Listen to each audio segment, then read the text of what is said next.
ಇನ್ನು ನೀವು ಬಂಗಾರದ ಗಣಿ ಚಾನೆಲ್ಗೆ ಸಬ್ಸ್ಕ್ರೈಬ್ ಆಗದಿದ್ದರೆ ಈ ಕೂಡಲೇ ಸಬ್ಸ್ಕ್ರೈಬ್ ಬಟನ್ ಅನ್ನು ಕ್ಲಿಕ್ ಮಾಡಿ ಹಾಗೂ ದಿನನಿತ್ಯದ ಅಪ್ಡೇಟ್ಸ್ಗಳಿಗಾಗಿ ಬೆಲ್ ಐಕಾನ್ ಅನ್ನು ಪ್ರೆಸ್ ಮಾಡಿ. ಬೀದರ್ ಜಿಲ್ಲೆಯ ಲೋಕಸಭಾ ಕ್ಷೇತ್ರದ ಕಾಂಗ್ರೆಸ್ ಅಭ್ಯರ್ಥಿ ನಿನ್ನೆ ದಿನಾಂಕ 17-4-2024 ಜಿಲ್ಲಾ ಅಧಿಕಾರಿಗಳ ಕಚೇರಿ ತೆರಳಿ ಅಭ್ಯರ್ಥಿ ಶ್ರೀ ಸಾಗರ ಈಶ್ವರ ಖಂಡ್ರೆ ನಾಮಪತ್ರ ಸಲ್ಲಿಸಿದರು. ಅವರಿಗೆ ಕಾಂಗ್ರೆಸ್ ಮುಖಂಡರು ಆದ ಶ್ರೀ ಸಚಿವರಾದ ತಂದೆ ಈಶ್ವರ ಖಂಡ್ರೆ ಹಾಗೂ ಇನ್ನೋರ್ವ ಸಚಿವರು ಆದ ರಹೀಂ ಖಾನ್, ಮಾಜಿ ಸಚಿವರು ಆದ ರಾಜಶೇಖರ್ ಪಾಟೀಲ್, ಮಾಜಿ ಶಾಸಕರು ಆದ ಅಶೋಕ್ ರೇಣಿ, ಎಂಎಲ್ಸಿ ಅರವಿಂದ ಅರಡಿ ಸಾಗರ ಖಂಡ್ರೆಗೆ ಸಾಥ್ ಕೊಟ್ಟಿದ್ದಾರೆ.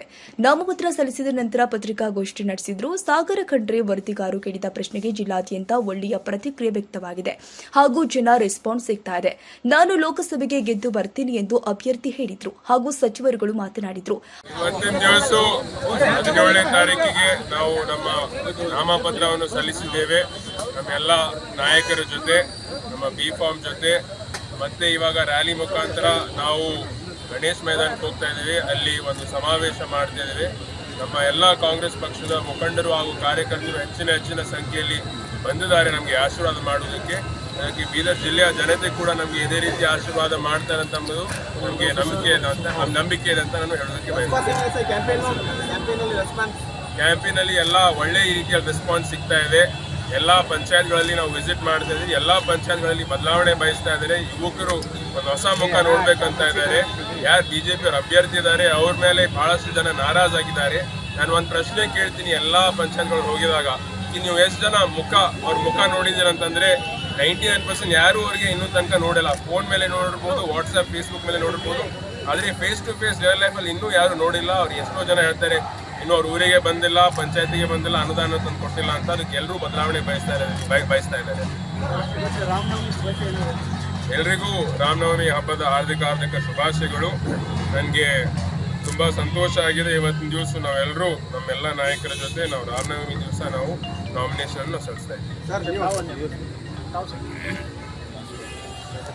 ಜನತೆಗೆ ರಾಮನವಮಿ ಹಬ್ಬದ ಹಾರ್ದಿಕ ಶುಭಾಶಯಗಳನ್ನು ಕೋರುತ್ತಾ ಇವತ್ತು ಕಾಂಗ್ರೆಸ್ ಪಕ್ಷದ ಅಧಿಕೃತ ಅಭ್ಯರ್ಥಿಯಾದಂಥ ಸಾಗರ್ ಖಂಡ್ರೆ ಅವರು ನಾಮಪತ್ರ ಸಲ್ಲಿಕೆ ಮಾಡಿದ್ದಾರೆ. ಸಾವಿರಾರು ಜನ ಅಭಿಮಾನಿಗಳು, ಕಾಂಗ್ರೆಸ್ ಕಾರ್ಯಕರ್ತರು, ಹಿರಿಯ ಮುಖಂಡರುಗಳೆಲ್ಲರೂ ಅವರ ಈ ಒಂದು ನಮ್ಮ ಸಮಾವೇಶದಲ್ಲಿ ಭಾಗವಹಿಸಲಿಕ್ಕೆ, ನಾಮಪತ್ರ ಸಲ್ಲಿಕೆ ಕಾರ್ಯಕ್ರಮದಲ್ಲಿ ಭಾಗವಹಿಸಲಿಕ್ಕೆ ಆಗಮಿಸಿದ್ದಾರೆ.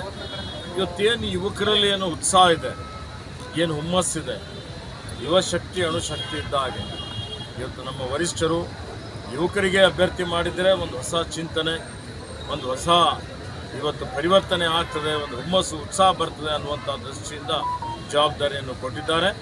ಹೀಗಾಗಿ ಈ ಸಲ ಅವರು ಕಾನೂನು ಪದವೀಧರಾಗಿದ್ದಾರೆ.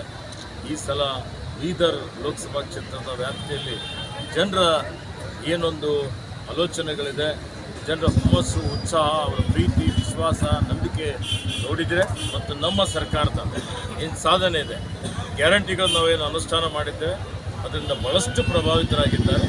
ಹೀಗಾಗಿ ಸಾಗರ್ ಖಂಡ್ರೆ ಅವರ ಗೆಲುವು ನಿಶ್ಚಿತ ಅನ್ನುವಂಥ ಮಾತು ಬಯಸ್ತೇನೆ. ಅಂತರ ನಾನೇನು ಯಾರಿಗೆ ಹೇಳಲಿಕ್ಕೆ ಹೋಗೋದಿಲ್ಲ. ಒಟ್ಟಿಗೆ ಗೆಲ್ತಾರೆ, ನಿಶ್ಚಿತವಾಗಿ ಗೆಲ್ತಾರೆ, 100% ಗೆಲ್ತಾರೆ ಅಂತ ಹೇಳಿಕೆ ಬಯಸ್ತೇನೆ. ನಾವೆಲ್ಲರೂ ಸೇರಿ ಈಶ್ವರ ಖಂಡ್ರೆ ಅವರು, ರಹೀಂ ಖಾನ್ಜಿಯವರು, ಅಶೋಕ್ ರೇಣಿಯವರು, ತಾಳಂಪಳ್ಳಿಯವರು, ಅರವಿಂದ ಅರಳಿಯವರೆಲ್ಲ ಸೇರಿ ನಾಮಿನೇಷನ್ ಫೈಲ್ ಮಾಡಿದ್ದೀವಿ. ನಿನ್ನೆ ಹುಮ್ನಾಬಾದ್ನಲ್ಲಿ ಕೂಡ ನಾವೆಲ್ಲ ಸೇರಿ ಕಾರ್ಯಕ್ರಮ ಮಾಡಿದ್ದೀವಿ. ಇವತ್ತು ಕೂಡ ಇಡೀ ಜಿಲ್ಲೆಯಿಂದ, ಇಡೀ 8 ಮತಕ್ಷೇತ್ರದಿಂದ ಸಾಕಷ್ಟು ನಮ್ಮ ಪಕ್ಷದ ಕಾರ್ಯಕರ್ತರು ಅವರೆಲ್ಲ ಸ್ವಇಚ್ಛೆಯಿಂದ ಬಂದಿದ್ದಾರೆ. ಇವತ್ತು ಇಲ್ಲಿಂದು ಬಸವೇಶ್ವರ ಮೂರ್ತಿಯಿಂದ ಮೆರವಣಿಗೆ ಮುಖಾಂತರ ಗಣೇಶ್ ಮೈದಾನವರೆಗೆ ಹೋಗಿ ಅಲ್ಲಿ ಒಂದು ಸಭೆ ಉದ್ದೇಶಿಸಿ ನಾವೆಲ್ಲ ಮಾತಾಡಿ ಇವತ್ತು ಸಾಗರ್ ಖಂಡ್ರೆ ಅವರು ಇವತ್ತು ನಮ್ಮ ಪಕ್ಷದ ಅಭ್ಯರ್ಥಿಯಾಗಿ ಇವತ್ತು ಈಗಾಗಲೇ ಅವ್ರು ಹೇಳಿದ ಹಾಗೆ ಇಡೀ ಜಿಲ್ಲೆಯಲ್ಲಿ ಕಾಂಗ್ರೆಸ್ ಪರ ವಾತಾವರಣ ಇದೆ.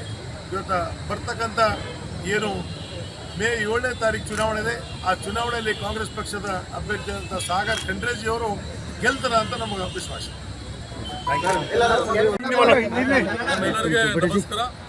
ಇವತ್ತು ಸಾಗರ್ ಖಂಡ್ರೆದು ನಾಮಿನೇಷನ್ ನಾನು, ರಾಜಶೇಖರ್ ಪಾಟೀಲ್ ಮತ್ತು ಕೇನಿ ಅವರು ಮತ್ತು ಈಶ್ವರ ಖಂಡ್ರೆ ಅವರು ಹೋಗಿ ಇವತ್ತು DC ಆಫೀಸ್ನಲ್ಲಿ ನಾಮಿನೇಷನ್ ಹಾಕಿ ಬಂದಿದ್ದೆವು. ಇವತ್ತು ಒಳ್ಳೆಯ ದಿವಸ ಇದೆ. ಮತ್ತು ಎಲ್ಲರೂ ಇಡೀ ಬೀದರ್ ಡಿಸ್ಟ್ರಿಕ್ನಲ್ಲಿ ಎಲ್ಲ ಸಮಾಜ ಜೊತೆಗಿದ್ದಾರೆ ಮತ್ತು ಎಲ್ಲ ಈಕ್ವಲಿಟಿ ಇದೆ ಕಾಂಗ್ರೆಸ್ನಲ್ಲಿ. ಜೊತೆಗೆ 100% ಈ ಸಲ ವಿನ್ ಇದೆ ನಮ್ಮ ಕಾಂಗ್ರೆಸ್ ಕ್ಯಾಂಡಿಡೇಟ್. ಆದ ನಂತರ ಭವ್ಯವಾದ ಮೆರವಣಿಗೆ ಮುಖಾಂತರ ಬಸವೇಶ್ವರ ವೃತ್ತದಿಂದ ಅಂಬೇಡ್ಕರ್ ವೃತ್ತ ಹಾಗೂ ಶಿವಾಜಿ ವೃತ್ತ ಜಿಲ್ಲಾಧಿಕಾರಿ ಕಚೇರಿ ಮಾರ್ಗದಿಂದ ಗಣೇಶ ಮೈದಾನದಲ್ಲಿ ಸಾವಿರಾರು ಸಂಖ್ಯೆಯಲ್ಲಿ ಕಾರ್ಯಕರ್ತರು ಕುಣಿದು ಕುಪ್ಪಳಿಸಿದ್ದಾರೆ. ಬೀದರ್ ಜಿಲ್ಲೆಯ ಕಾಂಗ್ರೆಸ್ ಮುಖಂಡರು ಆದ ಕಾರ್ಯಕರ್ತರು ಇದ್ದರೂ ಸಂಪೂರ್ಣ ಜಿಲ್ಲಾ ಕಾಂಗ್ರೆಸ್ಮಯವಾಗಿತ್ತು.